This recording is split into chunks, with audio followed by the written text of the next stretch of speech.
नमस्कार, आप देख रहे हैं न्यूज इंडिया। आपके साथ मैं हूं सरफराज सैफी और आज 23 नवंबर है। दिन के 2 बज गए हैं। महाराष्ट्र में महायुति की सरकार के बहुमत के बिल्कुल करीब है, या यूं कहें कि सरकार बनने जा रही है।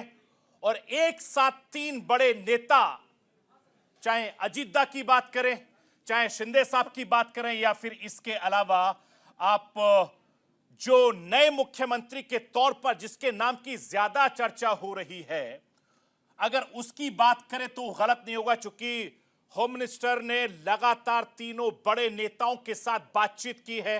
तीनों नेताओं के साथ उन्होंने जीत की मुबारकबाद दी है।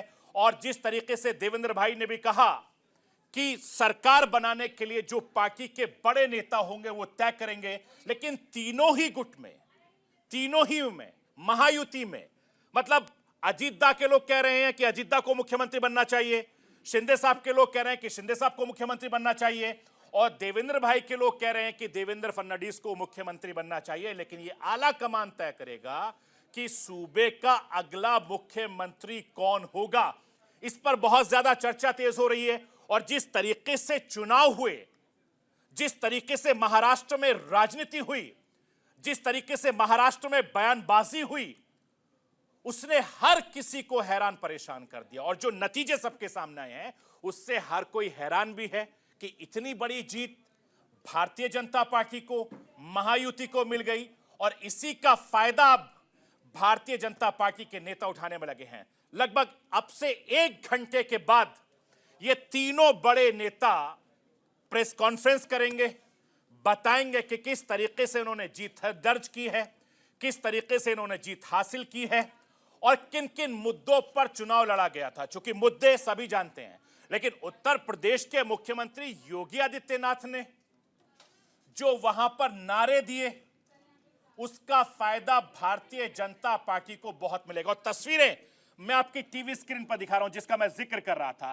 देवेंद्र फडणवीस को मुख्यमंत्री के तौर पर दिखाए जा रहे हैं, उनके समर्थकों के द्वारा तस्वीर लगाई गई होगी। ये महिलाएं हैं, ये महिलाएं हैं, लगातार नाच रही हैं, गा रही हैं, झूम रही हैं, जश्न मना रही हैं, क्योंकि भारतीय जनता पार्टी ने जीत दर्ज की है।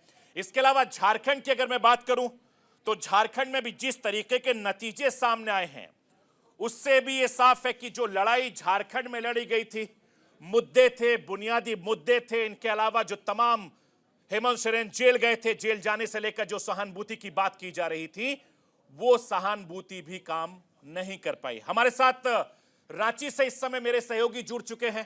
कुंदन, इस समय रांची में, झारखंड में क्या माहौल है, बताइए हमारे दर्शकों को। देखिए, 2000 में जब झारखंड का निर्माण हुआ था, ये पहली बार होने जा रहा है कि आम चुनाव के बाद कोई सरकार रिपीट होकर आ रही है। और जहां तक झारखंड को हमेशा से लैंड ऑफ पॉलिटिकल एक्सपेरिमेंट्स कहा जाता रहा है, उस पर अब विराम लगता हुआ दिख रहा है। फौरी तौर पर मैं कुछ नाम बता दे रहा हूं जो अभी चौंकाने वाले नतीजे हैं। नेता प्रतिपक्ष अमर कुमार बावरी चुनाव हार गए हैं। पूर्व मुख्यमंत्री चंपई सोरेन 20,508 मतों से सरायकेला से चुनाव जीत चुके हैं। पूर्व स्वास्थ्य मंत्री शाही भवनाथपुर से चुनाव हार चुके हैं।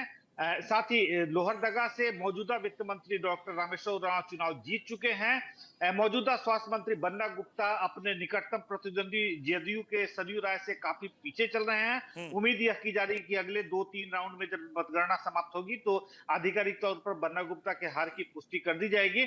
इसके साथ ही साथ कल्पना सोरेन, एक बड़ा नाम जो राजनीतिक हलकों में उभर कर सामने आया है, वह गांडे विधानसभा से चुनाव जीत गई हैं। हेमंत सोरेन मौजूदा मुख्यमंत्री अपने निकटतम प्रतिद्वंदी से बहुत आगे चल रहे हैं। तो कह सकते हैं कुल मिलाकर सरकार रिपीट होती हुई दिखाई दे रही है। अभी इंडी अलायंस, जो INDI गठबंधन कहा जाता रहा है, वह हाफ सेंचुरी से आगे बढ़ चुका है। और इसका एक बड़ा झटका आजसू की वजह से बीजेपी को लगा है, NDA फोल्डर को लगा है। बहुत पहले से मैं यह बात कहता आ रहा हूं कि आजसू NDA फोल्डर के लिए एक कमजोर कड़ी साबित होगा, जो अभी तय हो गया है। और डुमरी से वह नया लड़का जयराम महतो, जिसने झारखंड क्रांतिकारी लोकतांत्रिक मोर्चा का गठन किया था, अपने उम्मीदवार उतारे थे, उसने राज्य की मौजूदा शिक्षा मंत्री बेबी देवी को पटखनी दे दी है। जयराम महतो डुमरी से चुनाव हार गए हैं। सरफराज। ठीक है कुंदन, नजर बनाए रखिएगा, मैं आपके पास वापस लौटूंगा।